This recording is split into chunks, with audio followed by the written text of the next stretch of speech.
Do you remember the moment you realized the world had changed? Let me tell you a quick little story that has nothing and everything to do with the future of our world and how you fit into it. In 1917, the United States faced a huge problem. They were working hard to compete in the industrialized economy, and there was a shortage. Not a shortage of oil or coal or natural resources, a shortage of people, specifically obedient factory workers. The solution to this economic dilemma, it was an experiment of sorts. It hadn't been done before, until someone thought of it. Mandatory public school. Unfortunately, the initial purpose of the United States public school system was not to inspire children or generate scholars, and it wasn't created for dreamers or people who colored outside the lines and break the rules and challenge the status quo. The public school system of the early 1900s was invented to create a nation full of adults who would obediently do their jobs in the factory assembly lines. Teaching kids to sit in straight rows and scheduling the entire day with the ringing of bells wasn't by chance. Punishing those who didn't conform was purposeful. These were the skills they would need to join the labor force. Intentional or not, this early method of turning dreamers into workers was an investment into the nation's economic future, and it worked. This then led to several generations of productive, fully employed workers, but it isn't working anymore. Why? Our economy has changed. We don't live in an industrialized economy anymore. We live in a connected economy. Right now, there are more users on Facebook than there were people on the planet 200 years ago. Technology has made it possible for us to connect with people, ideas, and information from anywhere in the world instantaneously. And as a result, our economies have expanded from localized towns and communities to the entire world. We have globalized trade in nearly every way.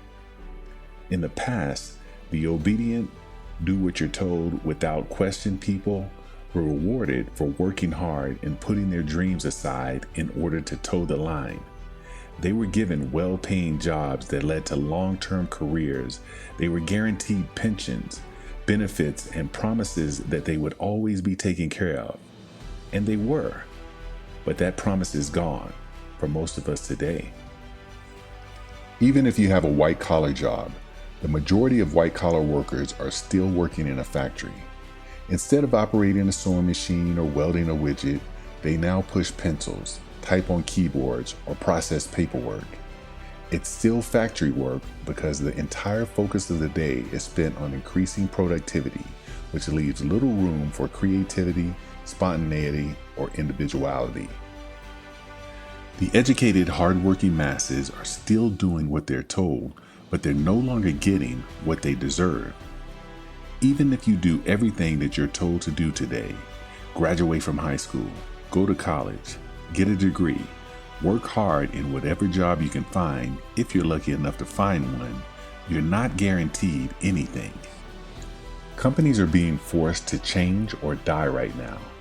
Layoffs happen much more often than job openings appear, and the highest paying jobs are disappearing and heading overseas at an alarming rate.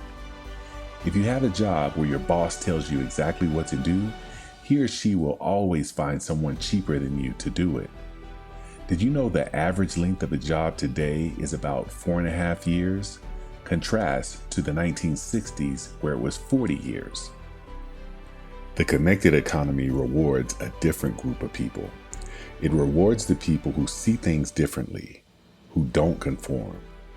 People who have ideas that no one else has. People who are willing to work hard but know the old way of doing things is broken.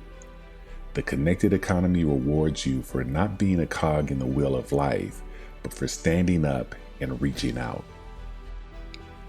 The connected economy rewards the connectors.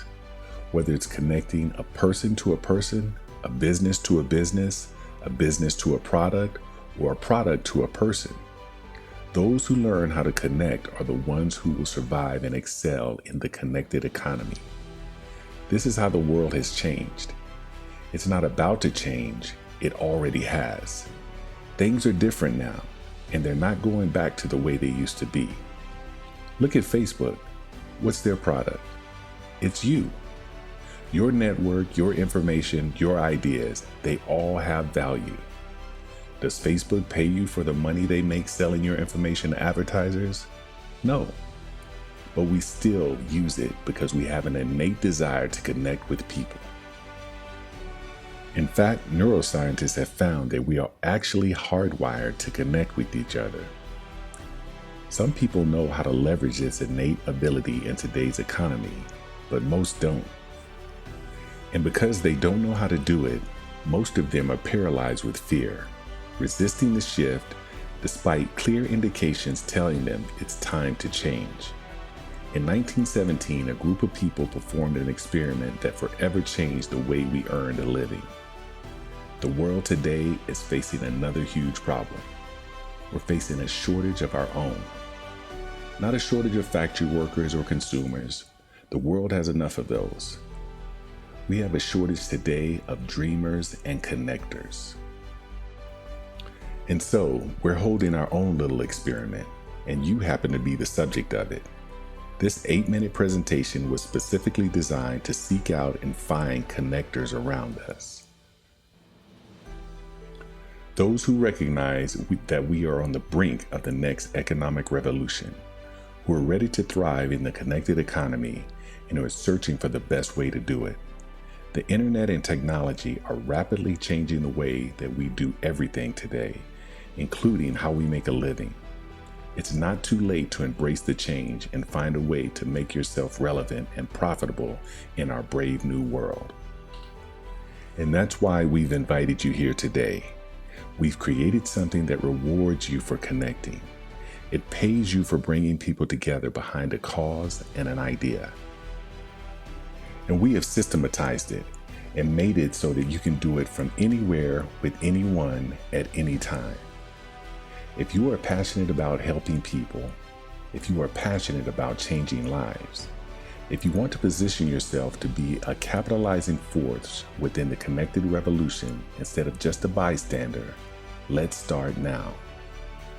Do you remember the moment you realized the world had changed? How about the moment you realized you could change with it? Are you ready for the details?